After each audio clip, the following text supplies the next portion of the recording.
Aunque muchos de ustedes ya conocen la edición crítica que he realizado de Trafalgar, para quienes no han tenido la oportunidad de leerlo, les voy a hablar brevemente sobre mi libro. Les voy a contar cómo y por qué llevé a cabo esta edición crítica de Trafalgar y qué es lo que hace que esta obra que les presentamos sea distinta a lo que hasta ahora hay en el mercado. Cuando daba clase, trabajábamos esta obra de Galdós y les gustaba mucho a los alumnos. Si no hubiese tantas personas acomplejadas en los departamentos de lengua y literatura de colegios e institutos, Trafalgar sería una obra fundamental, no solo para trabajarla en cuarto de la ESO, sino también para la formación del alumnado, ya que, además de ser amena, habla de una serie de valores como el trabajo en común, el esfuerzo, que nunca está de más trabajar en las aulas. ¿Pero qué sucede? Que en la enseñanza de la lengua y literatura españolas se ha marginado totalmente la literatura y se ha puesto como único objetivo que aprueben el comentario de texto de la selectividad, hecho que, como habrán podido comprobar ustedes, les va a ayudar mucho en su vida diaria. Los alumnos que acaban sus estudios en nuestros institutos son analfabetos en nuestra propia literatura, y si luego estudian magisterio, será muy difícil que enseñen aquello que no han aprendido. Si otros países tuviesen una literatura como la nuestra, la apreciarían. No voy a decir mucho más, porque querría decir que en nuestro país se aprecia en alguna medida nuestra literatura. Un profesor universitario, que tiene a unos becarios trabajando para él, me animó a realizar una edición crítica que se iba a publicar en una colección digital. No quedé muy contento con las condiciones que me exigían y la publiqué en Amazon, pero tuve que retirarla. Les intenté explicar que se trataba de una edición crítica, pero fue imposible. Es el problema de que vendan libros como pueden vender zapatillas. Busqué editarlo. Y el Ayuntamiento de Mutriku, Ron Barceló y el Grupo Vinícola Marqués de Vargas colaboraron económicamente para que esta obra viera la luz. ¿Qué es lo que hace que esta obra sea distinta a lo que hasta ahora hay en el mercado? En primer lugar, estamos hablando de la edición del centenario de Galdós. A la hora de confeccionar un libro, un elemento importantísimo es la portada. Fíjense en la del libro. Observarán que es la misma que Galdós eligió para su edición ilustrada. Y eso creo que es importante, ya que no es una portada cualquiera, sino la escogida por el propio autor de la obra. He incluido también el prólogo que el propio Galdós escribió para su edición ilustrada, y después el texto de Trafalgar. Un texto que contiene más de 300 notas a pie de página, lo que implica un estudio laboroso y concienzudo. Unas 25 fotografías, algunas de ellas relacionadas con otras de los personajes que aparecen en la obra, como Cosme de Churruca, sobre quien he escrito un libro del que les hablaré a continuación, e imágenes de otros marinos. También tiene una característica muy importante. Podrán encontrar la relación de todos los documentos que sobre Trafalgar se encuentran en el archivo del Museo Naval de Madrid. He tenido muy claro que Trafalgar es un hecho histórico novelado por uno de nuestros grandes escritores. He intentado relacionar el Trafalgar de la historia con el Trafalgar de la literatura. ¿Qué es y qué no es una edición crítica? Les voy a dar un dato. Hace unos 150 años que don Benito Pérez Galdós escribió Trafalgar. Desde entonces han sido miles las ediciones que se han hecho de la obra. Pero nadie había reparado en que desde la primera edición estaban mal escritos los nombres de dos marinos, uno de ellos el segundo de Churruca en la escala del mando. Entonces, ¿qué es lo que se nos vende cuando algunas editoriales publican autodenominadas ediciones críticas? Esta obra cuestiona el valor de muchas de las ediciones que se realizan, a veces con meros fines comerciales y sin la necesaria e imprescindible inversión. Publicar una edición crítica no es buscar a un escritor más o menos promocionado para que copie de algún sitio el prólogo a la obra y ese libro se publique gracias, normalmente, a una subvención pública. Una edición crítica es aquella en la que, desde un infinito respeto al autor de la obra, nos interrogamos hacia el porqué de cada una de las palabras que emplea. Un crítico no puede, en mi opinión, intentar enmendar la plana al autor cuya obra está analizando, y menos a Galdós. El crítico debe analizar la obra desde una postura de humildad, porque ninguna edición, por muy buena que sea, es la definitiva. La labor del crítico es estimular a que se abran nuevas vías de investigación. Es dar un paso más para que la obra sea mejor comprendida y llegue a más gente. Hay que investigar, cuestionar cada palabra, ponerse en el lugar del lector. A la hora de investigar, conviene confrontar ediciones que ya se hayan publicado, no para ver en qué se equivocan, aunque a veces hay errores monumentales que van copiándose unos a otros.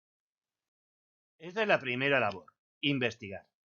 Después, cuestionar cada palabra y ponerse en el lugar del lector. El profesor, que tenía varios becarios a su servicio, me dijo, entre otras cosas, que mi edición tenía demasiadas notas críticas. ¿Tiene las necesarias?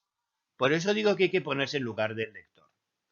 Por ejemplo, Galdós, en esta obra, emplea muchos términos relacionados con el mundo del mar. Y hay que explicarlos, decir qué significa cada término, porque el lector no tiene por qué conocer el significado de todas las palabras que aparecen en la obra. Por lo que si aparece alguna que desconoce, el crítico ha tenido que adelantarse e indicar qué significa dicha palabra. Luego el lector será libre, faltaría más, para leer o no esa nota a pie de página. Pero la nota estará ahí, porque alguien puede echar mano de ella. Sobre el hecho de cuestionar cada palabra, les indicaré que gracias a ello he realizado una serie de hallazgos que creo que son bastante interesantes. Desde hace 150 años que Galdós escribió esta obra, nadie se había dado cuenta de que estaban mal escritos los nombres de dos marinos. Uno de ellos, un marino de Tudela, José de Ezquerra. Este hallazgo despertó el interés de la prensa navarra. Una edición crítica de Trafalgar recupera un personaje nacido en Tudela. Edición crítica de Trafalgar por el escritor navarro José Andrés Álvaro Ocariz. Lo que nadie leyó. Un escritor navarro lanza una edición con contenido inédito del Trafalgar de Galdós. Contiene más de 300 notas a pie de página en las que se explican desde los términos de difícil comprensión hasta el contexto histórico en que se desenvuelve el combate de Trafalgar. Un periódico dedicó 3 páginas, sí, 3 páginas, a hablar sobre este tema. En el capítulo 4 de Trafalgar, Galdós pone en boca de Marcial: yo iba en el Real Carlos, de 112 cañones, que mandaba Ezguerra, y además llevábamos el San Hermenegildo, de 112 también, el San Fernando, el Argonauta, el San Agustín y la fragata Sabina. Todos jurábamos como demonios y pedíamos a Dios que nos pusiera un cañón en cada dedo para contestar al ataque. Ezguerra subió al alcázar y mandó disparar la andanada de estribor. 2000 hombres apagaron fuegos aquel día, entre ellos nuestro comandante Ezguerra y Emparán, el del otro barco. No es Ezguerra, como aparece en las ediciones que se han realizado de Trafalgar, sino Ezquerra. El segundo caso es el de un marino nacido en la localidad guipuzcoana de Vergara. En el capítulo 14, Galdós, a través de Rafael Malespina, relata la lucha en la que se vio envuelto el San Juan Nepomuceno, cuando se está refiriendo a los últimos momentos de la vida de Churruca. Llamó a Moina, su segundo, y le dijeron que había muerto. Llamó al comandante de la primera batería y éste, aunque gravemente herido, subió al alcázar y tomó posesión del mando. Fíjense que estamos en un momento clave en la obra. Estamos asistiendo a la muerte de uno de los héroes de Trafalgar, y Galdós narra a través de Malespina estos trágicos momentos. Pues bien, todos los que desde hace 150 años han editado esta obra de Galdós confunden el nombre del segundo de Churruca en la escala del mando, y creo que realmente les importaba muy poco. De Francisco de Moyúe y Mazarredo, que era sobrino de José de Mazarredo. ¿Cómo pueden conseguir un ejemplar de esta obra? Pues miren, pueden acudir a su librería habitual e indiquen allí el título de la obra, el nombre del autor y que lo distribuyen Elcar y Santos Ochoa. Además, en Madrid, en la librería Pérez Galdós de la calle Hortaleza. En el País Vasco y Navarra, en las librerías del Grupo Elcar. En Logroño y Soria, en Santos Ochoa. En San Sebastián, en Lagún y Oncho. En Pamplona, en Walden. En Logroño, en Cerezo. Y online, en las páginas de las editoriales que los distribuyen, Elcar y Santos Ochoa, y que pueden leer en este. Íntimamente ligado a Trafalgar está el siguiente libro, en el que he escrito acerca de uno de nuestros grandes héroes, Cosme de Churruca. Como en el caso del libro anterior, también ha sido publicado gracias al apoyo del grupo vinícola Marqués de Vargas. Cuando estaba escribiendo mi edición de Trafalgar, me encontré casualmente con un libro que un hermano de Churruca había escrito en 1806. Lo que he hecho es algo muy parecido a lo que llevé a cabo con los libros que escribí sobre el Gran Capitán y sobre Vasco Núñez de Balboa. En este caso, también he realizado una edición crítica del texto, para permitir que un lector del siglo XXI pueda leer perfectamente un texto escrito hace 2 siglos. Como bien saben ustedes, Cosme de Churruca falleció trágicamente en el combate de Trafalgar. Al año siguiente, 1806, uno de sus hermanos, Julián, publicó en una imprenta de Madrid esta obra. Después de localizarla, nuestra labor ha sido la de actualizarla para facilitar y hacer amena su lectura a una persona de nuestro siglo. En cuanto al vocabulario, hemos sustituido las palabras que ya no se emplean o que se utilizan con otro significado. Respecto a la sintaxis, hemos intentado simplificarla para que la construcción de las frases no sea un obstáculo, a veces insalvable, a la hora de entender el texto. Simplificando la expresión, hemos pensado que será más fácil acceder al texto y que la lectura del mismo será más amena.